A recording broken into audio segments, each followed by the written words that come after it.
Welcome to one of the most disturbing cases recorded in the history of Virginia. Before we begin, I invite you to leave in the comments where you're watching from and the exact time at which you're listening to this narration.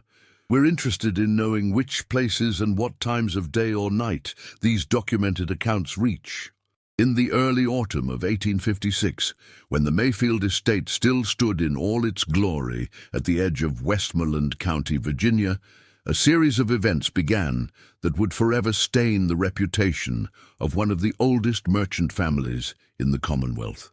The documentation of these events remained sealed in county archives until 1963, when a graduate student uncovered them while researching the economic impact of shipping routes along the Potomac River. What started as an academic pursuit quickly descended into something much darker. The Mayfield estate had been built on the profits of tobacco and shipping, situated strategically near the river with a view that stretched for miles.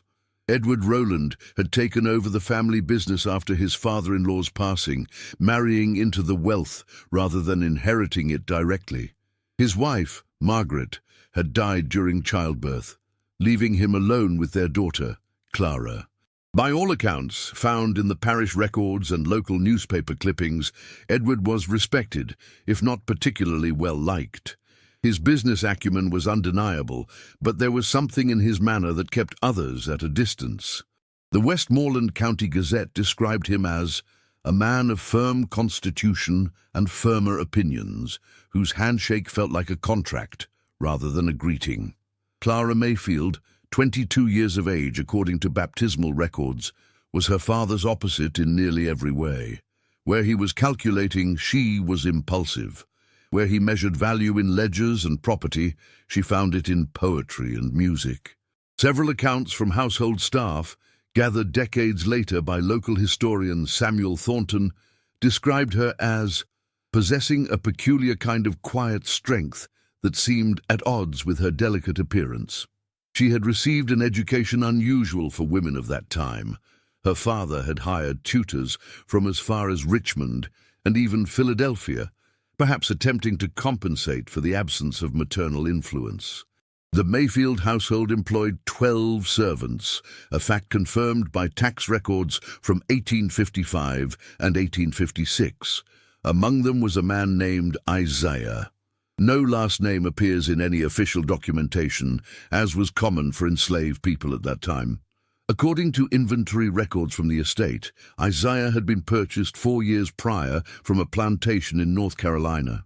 The bill of sale, found in 1868 during the settlement of Rowland's estate, described him simply as male, approx. 25 years, literate, skilled with horses, sound of body and mind.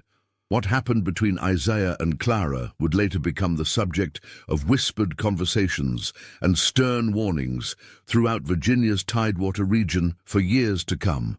But the truth, as documented in fragments across personal journals, legal records and newspaper clippings, was far more complex and far more disturbing than the simplified cautionary tale it would become.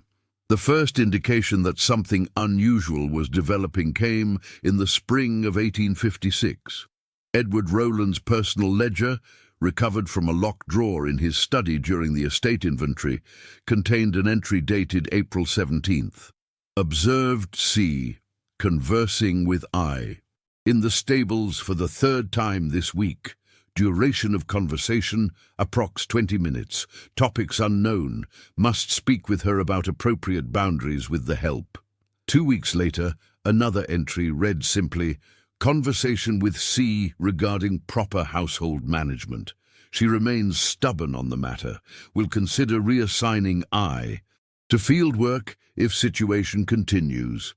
What Edward Rowland observed as improper fraternization was, according to later accounts, something far deeper. A partial letter, never sent, was discovered in 1862 by a Union soldier who had requisitioned the abandoned Mayfield house as temporary quarters during the Peninsula Campaign. The letter, written in what handwriting experts later confirmed as Clara's, read in part, "Cannot express in words what these moments mean. The risk we take each time we speak only makes the words more precious. Your understanding of Wordsworth exceeds that of anyone I've encountered, even among those born to privilege and education. How cruel that the world should place such artificial barriers between minds so clearly meant to. The letter ended there, torn at the bottom as if hastily destroyed. The Union soldier, a Lieutenant James Morrison from Massachusetts, kept the fragment as a curiosity and mentioned it in his personal war journal, which was later donated to the Harvard University archives in 1923. By summer of 1856, Edward Rowland's concern had evidently grown. His business associate, Thomas Blackwood, mentioned in correspondence dated July 8th, "Edward seems distracted of late." When pressed, he mentioned some concerns about his daughter's behavior, though he refused to elaborate. He has always been protective of Clara, perhaps to a fault, but there is something different in his manner now, a nervousness I have not witnessed before. According to household accounts collected by historian Thornton in the 1940s, Edward began to restrict Clara's movements around this time. She was no longer permitted to ride alone, and her visits to neighboring properties became less frequent. A former house servant named Martha, interviewed in 1942 at the age of 97, recalled, "Miss Clara's face changed that summer. She used to smile all the time, even when no one was looking. Then she stopped. She'd sit at her window for hours, watching the stables. Master Rowland had moved Isaiah to the tobacco fields by then. You could see it wearing on her, like a dress that's washed too many times. What occurred during this period of separation can only be pieced together from fragmented accounts." The parish records show that Clara attended Sunday services regularly, though several entries in the minister's personal diary note her distracted demeanor and pallor suggesting poor health or troubled sleep. Edward Rowland increased his business travel during this time, making 3 trips to Richmond and 1 extended journey to Philadelphia, according to shipping manifests and hotel registries preserved in business records. Isaiah, meanwhile, was documented as having attempted to escape in late August, according to a notice placed in the Westmoreland County Gazette on September 3rd. The notice offered a $20 reward for his return and described him as an articulate Negro man of about 30 years, approximately 6 feet in height, with a scar on his right forearm and knowledge of letters. He was captured 3 days later at a river crossing approximately 15 miles north of the Mayfield property, according to constable records. The punishment for such attempts was typically severe. However, an unusual entry in Edward Rowland's ledger dated September 7th reads, "I returned. Standard punishment withheld due to C's inexplicable hysterics. Have confined him to the storage cellar until a buyer can be arranged. Must remove this influence from the household permanently." What happened next represents the turning point in this dark narrative. According to multiple accounts, including those of household staff and neighboring property owners, the night of September 10th was unusually cool for early autumn. A storm had passed through earlier in the day, leaving behind a chill that prompted fires to be lit in the main house for the first time since spring. Edward Rowland hosted 3 business associates for dinner that evening, a fact confirmed by kitchen inventory records and a brief mention in the diary of one guest, William Harrison. Harrison's diary, discovered among family papers in 1931, notes, "Dinner at Mayfield was sumptuous as always, though the atmosphere was strained. Miss Clara retired early, claiming a headache, leaving the men to discuss business. Edward seemed relieved at her departure, though he watched her leave with an intensity I found curious." Our host was not himself this evening, drinking more heavily than his usual modest consumption and repeatedly losing the thread of conversation. The men departed around 11 o'clock, according to Harrison's account. What occurred after their departure was pieced together decades later from servant testimonies and physical evidence. Sometime after midnight, Clara apparently made her way to the storage cellar where Isaiah was being held. Whether she had obtained a key or found another means of entry remains unknown. What is certain, based on an inventory conducted the following day, is that food was taken from the kitchen.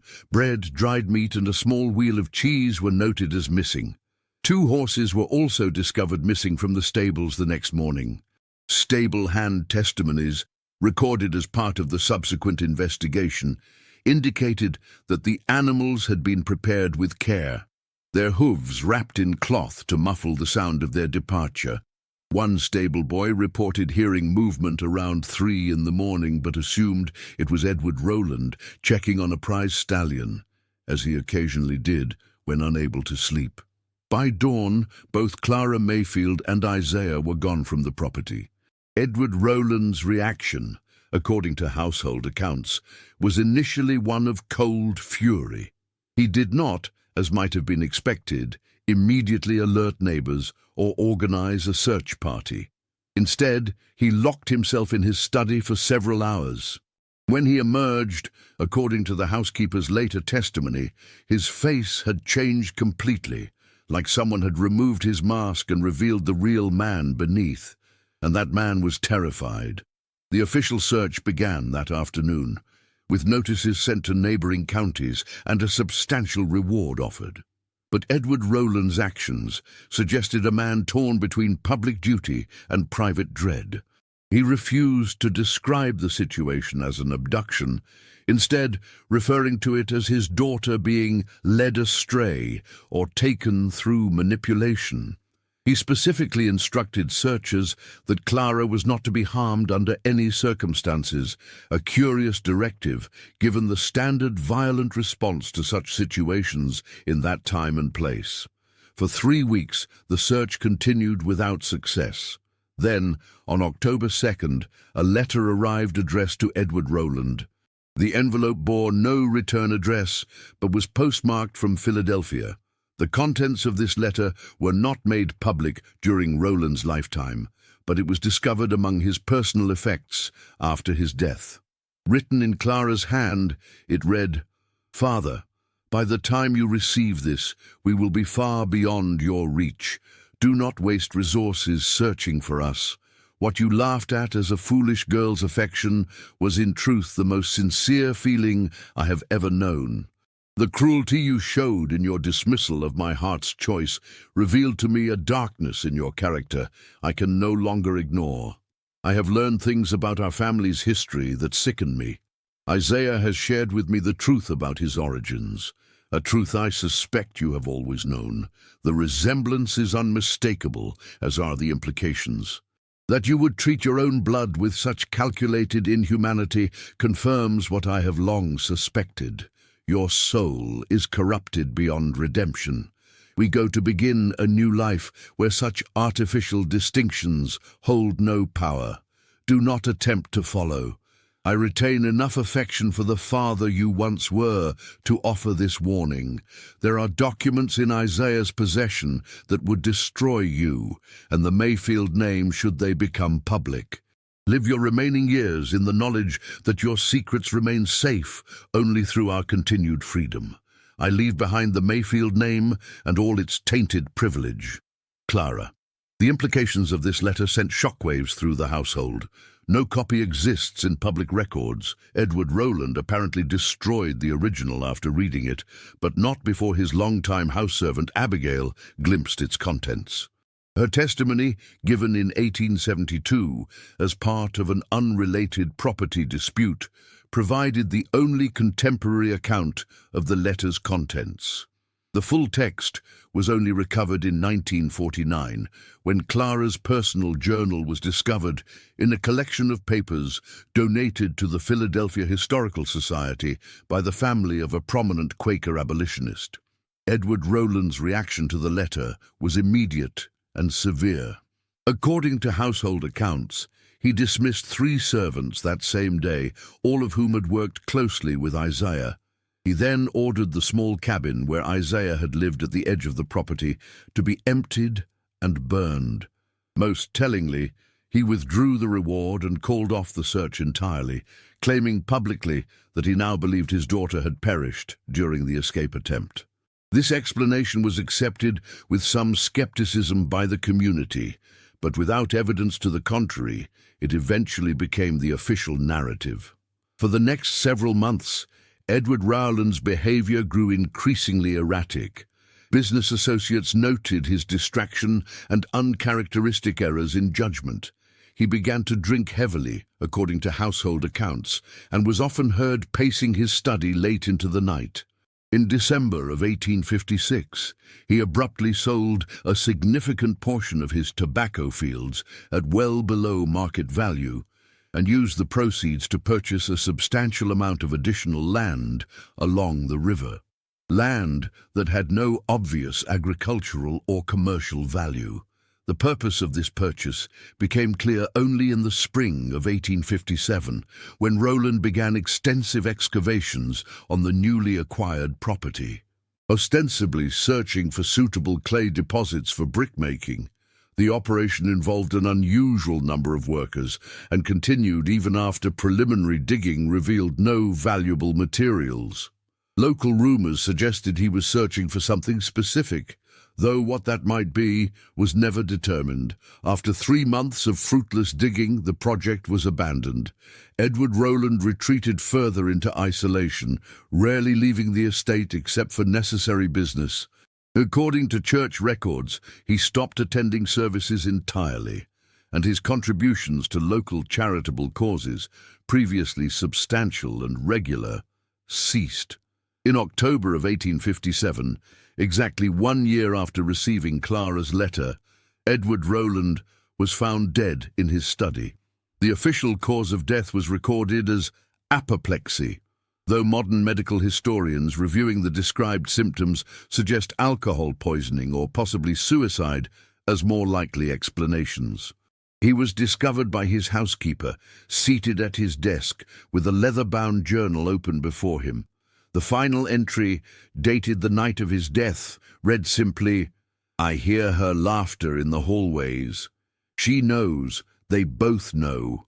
The Mayfield estate passed to a distant cousin, as Edward Rowland had no other children and had never remarried. The new owner, having no attachment to the property, sold it within 6 months to a tobacco merchant from Richmond. The house changed hands several more times over the following decades, developing a reputation for misfortune. A fire damaged the east wing in 1864, and the property was briefly occupied by Union forces during the Civil War. By 1870, it stood empty, the once grand rooms gradually surrendering to decay and neglect. As for Clara and Isaiah, their fate remained unknown for many years. No official record of their capture exists, suggesting they successfully escaped the reach of Virginia law.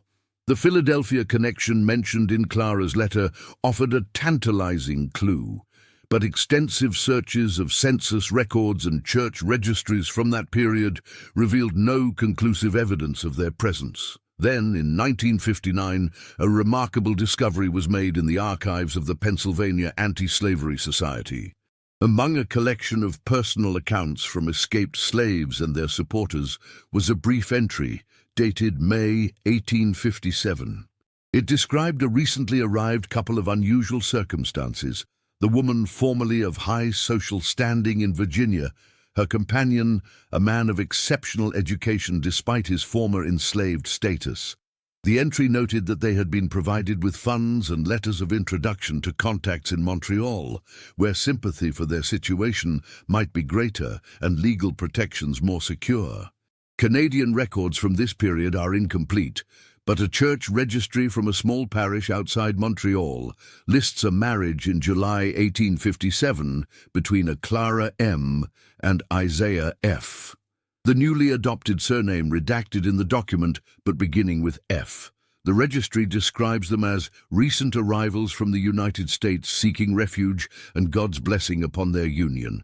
This is the last documented trace of Clara Mayfield and Isaiah found in official records. Whether they remained in Canada, continued further north, or perhaps even sailed to Europe, where racial attitudes were somewhat less rigid, remains unknown. What is certain is that they vanished completely from American records, successfully escaping both the legal consequences and social ostracism their union would have guaranteed. But the most disturbing aspect of this narrative emerged only in 1968, when the Mayfield estate, by then abandoned and scheduled for demolition to make way for a housing development, was being cleared of remaining artifacts. Workers removing wooden panels in what had been Edward Rowland's study discovered a hidden compartment containing a small tin box. Inside was a collection of documents that cast the entire story in a new and horrifying light. Among these documents was a bill of sale dated 1831 for a female slave of approximately 20 years, named Leah, purchased from the estate of Thomas Jenkins of North Carolina. Accompanying this was a personal letter from Jenkins to Edward Rowland, referencing a special arrangement and discretion appreciated in this delicate matter. Most damning of all was a baptismal record indicating that Leah had given birth to a son in 1832. The father's name was not recorded, but a note in the margin, written in what handwriting experts later confirmed as Edward Rowland's script, read, "My indiscretion, to be raised separately and never informed of his origins." The implications were clear and revolting. Isaiah had been Edward Rowland's unacknowledged son, born to an enslaved woman and later purchased by his own father as a servant. Whether Edward had always known this when acquiring Isaiah, or perhaps recognized the resemblance later, cannot be determined with certainty. Clara's letter suggests Isaiah had somehow discovered this connection and shared it with her, a revelation that transformed their relationship from forbidden romance to something far more complex. This discovery explained the cryptic references in Clara's letter and the extreme nature of Edward Rowland's reaction. It was not merely social disapproval or racial prejudice that drove his efforts to separate them. It was the need to conceal a truth that would have destroyed his reputation and possibly led to legal consequences, even in the antebellum South. The documents were examined by historians and authenticated, but by that time, 1968, the story was considered primarily of academic interest. The Mayfield name had long since faded from prominence, and there were no direct descendants to be affected by the revelation. The papers were catalogued and stored in the Virginia Historical Society archives, where they remained largely forgotten until the graduate student's discovery in 1963 brought the entire narrative back to light. The Mayfield estate was demolished as planned, and a suburban development now stands on the land where these events unfolded. Residents occasionally report unusual sounds, footsteps on stairs when no one is there, laughter echoing from empty rooms, hushed conversations that cease when one enters a space. Most dismiss these as the settling of houses or tricks of the wind. Few know the history of the ground beneath their homes or the dark secrets it once contained. Perhaps somewhere, descendants of Clara and Isaiah live on, carrying a complex legacy they may never fully understand. Or perhaps their line ended with them, the truth of their story preserved only in scattered documents, and the whispers that still seem to echo through the Virginia countryside on particularly still nights. Some secrets, it seems, refuse to remain buried, even after more than a century of silence. And as for Edward Rowland, local legend holds that on certain autumn nights, particularly around the anniversary of his death, the sound of digging can be heard on the undeveloped land where he once conducted his frantic excavations. What he was searching for, forgiveness, understanding, or perhaps some document he feared might exist, remains unknown. But the earth, it seems, keeps its secrets more faithfully than human hearts ever could. In 1965, the last physical remnant of the Mayfield estate, a small family cemetery at the edge of what was once their property, was relocated to make way for a highway expansion. Among the weathered stones was Edward Rowland's grave, the inscription nearly illegible after years of neglect. As workers excavated the site, they discovered something unusual. The coffin had been disturbed long before their arrival. The lid had been partially removed and then replaced, as if someone had opened it years after the burial. Inside, alongside Roland's remains, was a folded piece of paper too deteriorated to be read. Whether this represented some final communication from Clara, a symbolic act of closure, or something else entirely, will never be known. Some stories have no true ending. They simply fade into the background noise of history, occasionally resurfacing when chance or curiosity brings them momentarily back to light. The strange case of the Mayfield family is one such tale, a dark reminder of how the sins of one generation can echo through those that follow, and how even the most carefully guarded secrets eventually find their way into the light. The graduate student who uncovered these records in 1963 published a brief academic paper on the social implications of the case, but found little interest among his peers. He abandoned the research shortly afterward, citing disturbing dreams and an unsettling feeling of being watched while working with the materials. His academic career faltered, and he left Virginia abruptly in 1964, moving west and reportedly refusing to discuss the Mayfield case again. Perhaps some stories are best left untold. Perhaps some secrets serve as warnings across time. But in the quiet corners of Virginia's historical archives, the documents remain, waiting for the next curious mind to piece together this American tragedy. A tale of forbidden love, terrible secrets, and the high price of freedom in a world built on invisible chains. And if you find yourself driving through Westmoreland County as the sun sets and happen to pass the housing development built on the old Mayfield land, local residents advise against stopping. Something in the air there feels heavy with memory, they say, and in the distance, if you listen carefully, you might hear the sound of hoofbeats, muffled by cloth, carrying two riders away from their past and toward an uncertain future. A sound that has echoed there for more than a century and shows no sign of fading. In 1966, a family that had purchased one of the newer homes on the former Mayfield property reported a series of unusual occurrences. According to county records, they had no prior knowledge of the land's history when they bought the modest two-story colonial. The husband, Robert Sullivan, worked as an engineer at a factory in Richmond, while his wife, Catherine, taught at the local elementary school. They had two teenage children and had moved from Pennsylvania seeking a quieter life in the Virginia countryside. Within weeks of moving in, Catherine Sullivan began to document strange events in a personal journal discovered years later during an estate sale. Her entries described unexplained temperature drops in specific rooms, particularly the northeast corner of the house, which happened to sit directly above where Edward Rowland's study had once stood. She noted that on multiple occasions she found her daughter's belongings rearranged, particularly books, which would be removed from shelves and left open to specific pages, always passages about freedom, escape, or forbidden love. Most disturbing were the dreams. Each family member, independent of the others, reported experiencing vivid nightmares involving a woman in 19th-century dress standing at the foot of their beds, sometimes accompanied by a tall male figure whose face remained in shadow.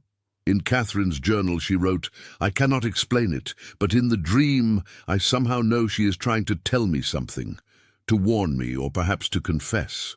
I wake each time with the same phrase echoing in my mind, 'Blood recognizes blood.'" By December 1966, the phenomena had intensified. The family's dog refused to enter certain parts of the house, growing agitated and barking at empty corners. Objects would disappear, only to reappear days later in unusual locations. A locket containing a photograph of Catherine's grandmother was found buried 6 inches deep in the backyard garden, though no one admitted to placing it there. The breaking point came on the night of February 7th, 1967. According to a police report filed the following morning, the family was awakened around 3 a.m. by the sound of someone running up and down the stairs. Robert Sullivan, assuming an intruder had entered the home, armed himself with a baseball bat and investigated. He found no one, but reported that the temperature on the staircase was, in his words, cold enough to see my breath, even though the heat was running. As he returned to the master bedroom, he heard what he described as a woman sobbing coming from his daughter's room.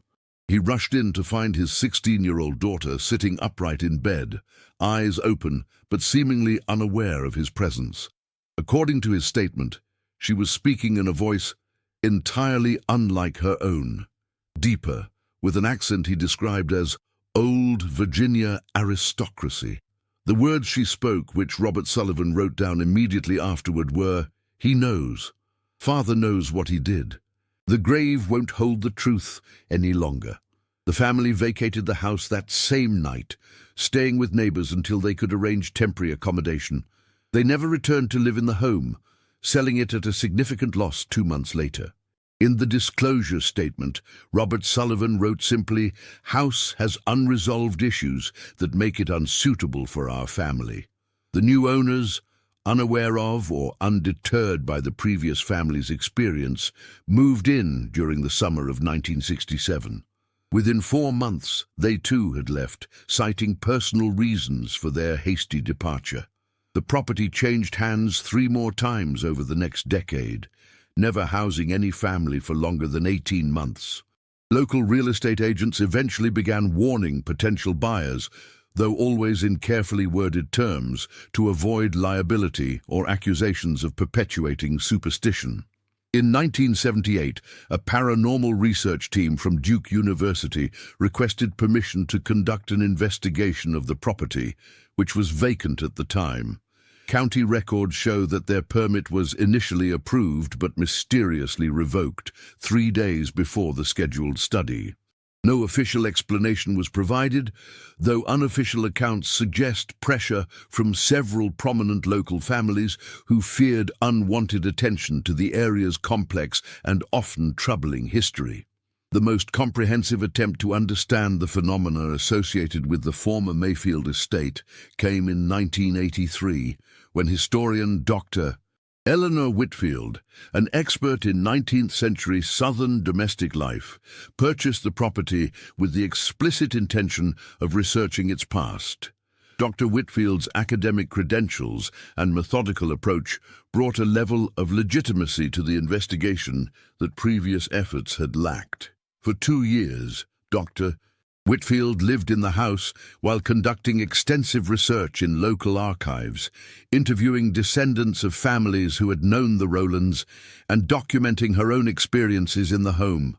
Her work culminated in a manuscript titled Echoes of Conscience, the Psychological Legacy of Antebellum Atrocity, which was scheduled for publication by the University of Virginia Press in 1986. The manuscript never reached print. 2 weeks before its planned publication date, Dr. Whitfield was found dead in her home from what the coroner ruled a cerebral hemorrhage. She was 53 years old, with no prior history of hypertension or vascular issues. More troubling than her unexpected death was the state in which her body was discovered. According to the official report, she was found seated at her desk, pen still in hand, having apparently been in the middle of writing when she died. The page before her contained just 1 line, written in what handwriting experts later confirmed was not Dr. Whitfield's usual script. It read, "Some secrets must remain buried." The manuscript itself was never recovered. Dr. Whitfield's research notes, photographs and audio recordings, which colleagues confirmed had existed and had been meticulously organized, were missing from the house. The only item found was a small leather-bound journal identified as belonging to Edward Rowland, which had not been previously documented in any historical archive.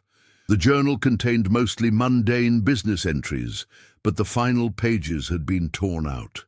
This journal was catalogued by the Virginia Historical Society, but subsequently disappeared from their collection in 1991 during a routine inventory. Throughout the 1990s, the house remained vacant, falling into disrepair as legal issues surrounding Dr. Whitfield's estate prevented its sale. Local teenagers occasionally broke in on dares, and their accounts added to the property's ominous reputation. Several reported hearing whispered conversations from empty rooms or seeing a woman in white standing at the upstairs window even when the house was known to be empty. One particularly detailed account from 1994 described finding a hidden compartment beneath a floorboard containing a small cloth doll and a folded piece of yellowed paper with writing in a language that looked like English but didn't make sense. In 2001, the county finally seized the property for unpaid taxes and scheduled it for demolition, citing structural concerns and its status as an attractive nuisance. The night before the scheduled demolition, a fire of unknown origin destroyed the house entirely. Fire investigators found no evidence of accelerants or electrical faults, ultimately ruling the cause as undetermined. Curiously, though the main structure was reduced to ash, a small section of wall remained standing, the northeast corner, corresponding to what would have been Edward Rowland's study in the original mansion. During the clearing of the site, construction workers made a final discovery that added yet another layer to the Mayfield mystery. Beneath what had been the foundation of the modern house, they unearthed a small metal box, similar to the one found in 1968. This one, however, contained just two items: a daguerreotype photograph of a young woman, presumed to be Clara Mayfield, and a letter dated October 10, 1873. Exactly 17 years after the night Clara and Isaiah fled the plantation. The letter, written in a careful hand, read, "To whomever may find this, if you are reading these words, then perhaps the time has come for truth to emerge from shadow. My name was once Clara Mayfield, daughter of Edward Rowland, though I have lived under another name for many years now. I returned to this place one final time to complete what was begun on that autumn night so long ago. Isaiah, my husband, my companion, my brother in blood if not in name, passed from this world last winter. His final wish was that we should leave no questions unanswered, no secrets hidden for future generations to uncover piece by tragic piece. The truth is both simpler and more horrific than you might imagine. My father purchased his own son as property, whether knowing or unknowing at first I cannot say with certainty. What I know is that by the time Isaiah and I discovered our connection, through papers my father had carelessly left accessible, Edward Rowland was fully aware of it. His efforts to separate us were not merely to prevent a socially unacceptable union, but to hide his own shameful past. But there is more, and it is this that compels me to write after so many years of silence. In the confusion of our escape, Isaiah took with him certain documents, including letters between my father and the plantation owner who sold him his own son. These letters revealed a pattern, not an isolated incident. Edward Rowland had fathered at least 3 children with enslaved women across different properties, using his business connections to arrange discreet purchases years later. I write this not to further condemn a man long dead, but because blood has a way of finding its path through generations. Somewhere in Virginia, perhaps even in Westmoreland County, descendants of these unacknowledged branches of the Rowland line may live on. Never knowing their true heritage or the bonds that connect them to others, may whoever finds this letter use this knowledge wisely. Some secrets destroy when suddenly revealed, while others poison slowly when kept hidden. I leave it to you to judge which path serves justice best. I have lived a life of unexpected joy in exile, finding in our shared adversity a stronger bond than any conventional union might have offered. Isaiah rests now in Canadian soil, and I will soon join him. But first, this final act of truth-telling, this burying of secrets in the very earth that once witnessed their creation, may peace find this troubled ground at last. Clara. The authenticity of the letter was verified by multiple handwriting experts who compared it to the few surviving samples of Clara Mayfield's writing. Carbon dating confirmed the paper and ink were consistent with the stated date. What remains unclear is how the letter came to be buried beneath a house that would not be built for another century, on land that had seen multiple structures come and go in the intervening years. Some local historians have suggested that Clara may have buried the letter and photograph in a specific location marked by some now lost landmark, expecting it to be found much sooner. Others propose more supernatural explanations, though these remain outside the realm of academic consideration. What is certain is that following the letter's discovery and subsequent publication in a regional historical journal, genealogical researchers identified several families in Virginia with genetic and historical connections to the Mayfield Rowland lineage, including descendants of other enslaved people owned by the family. DNA testing in 2007 confirmed these connections, leading to a remarkable reunion of distant cousins separated by history's cruelties, but united by blood. The land where the Mayfield estate once stood remains vacant to this day. Development plans have been proposed several times, but financial complications, zoning issues, and local opposition have prevented construction. The site has become an unofficial historical landmark, occasionally visited by history students, paranormal enthusiasts, and descendants of those whose lives were entangled in its dark narrative. In 2018, a small memorial plaque was installed at the edge of the property, funded by a coalition of local historical societies and descendants of both the Mayfield and formerly enslaved families. It bears a simple inscription, in memory of lives divided by human cruelty but united in courage. May truth bring healing where secrets once brought pain. Visitors to the site often report a feeling of profound sadness that seems to emanate from the ground itself. Yet others describe an unexpected sense of peace, particularly near the location where Clara's letter was found. Park Ranger James Wilson, who has worked in the area for 23 years, perhaps described it best. This land has absorbed so much pain, so much deception, but it also witnessed an extraordinary act of courage and love. I think both energies remain, each telling its part of a story we're still learning how to hear. During particularly dry summers, the outlines of the original foundation can sometimes be seen as variations in the growth pattern of the grass. A ghostly footprint of a house long vanished. Local children tell stories about a woman in white who walks the perimeter of this outline on autumn nights, accompanied by a tall man whose face is always turned away from onlookers. Perhaps the most poignant footnote to this story emerged in 2021, when a historian researching Canadian immigration records discovered a small community cemetery outside Montreal with a weathered gravestone bearing the names Isaiah and Clara Freeman, together in life and death.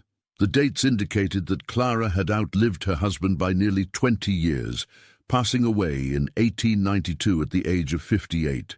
According to church records, she had worked as a teacher in the local school, while Isaiah had become a carpenter, known for crafting furniture of exceptional quality. The cemetery registry indicated that they had one daughter, born in 1859 and given the name Liberty, a choice that requires no explanation given their history. Liberty Freeman appears in later records as having married and moved to Boston around 1880, where she worked as a writer and advocate for women's suffrage. Her descendants continue the family's tradition of education and advocacy to this day, though until recently, few knew the extraordinary origins of their family line. As for Edward Rowland, his legacy is one of wealth squandered by secrets and lives damaged by pride. The mercantile empire he built collapsed within a decade of his death, his reputation tarnished by rumors even before the full truth came to light. His grave in the relocated cemetery receives no visitors, no flowers.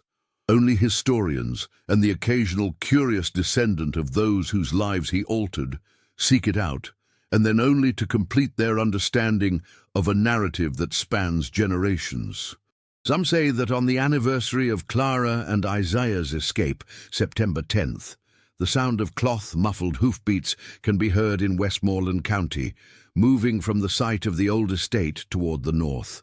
Others claim to have seen two riders on the empty road at dawn, visible for just a moment before disappearing into the morning mist. Skeptics dismiss these accounts as imagination fueled by knowledge of the local legend, but those who have experienced them speak with a conviction that gives even hardened doubters pause. Perhaps the final word on this tragic yet ultimately redemptive story should come from Liberty Freeman's journal, discovered among her papers after her death in 1927. In an entry dated September 10th, 1885, she wrote, "Mother spoke of Virginia today, a rare occurrence. She said something that I believe captures the essence of her extraordinary life. What your grandfather failed to understand was that love is the great destroyer of artificial boundaries.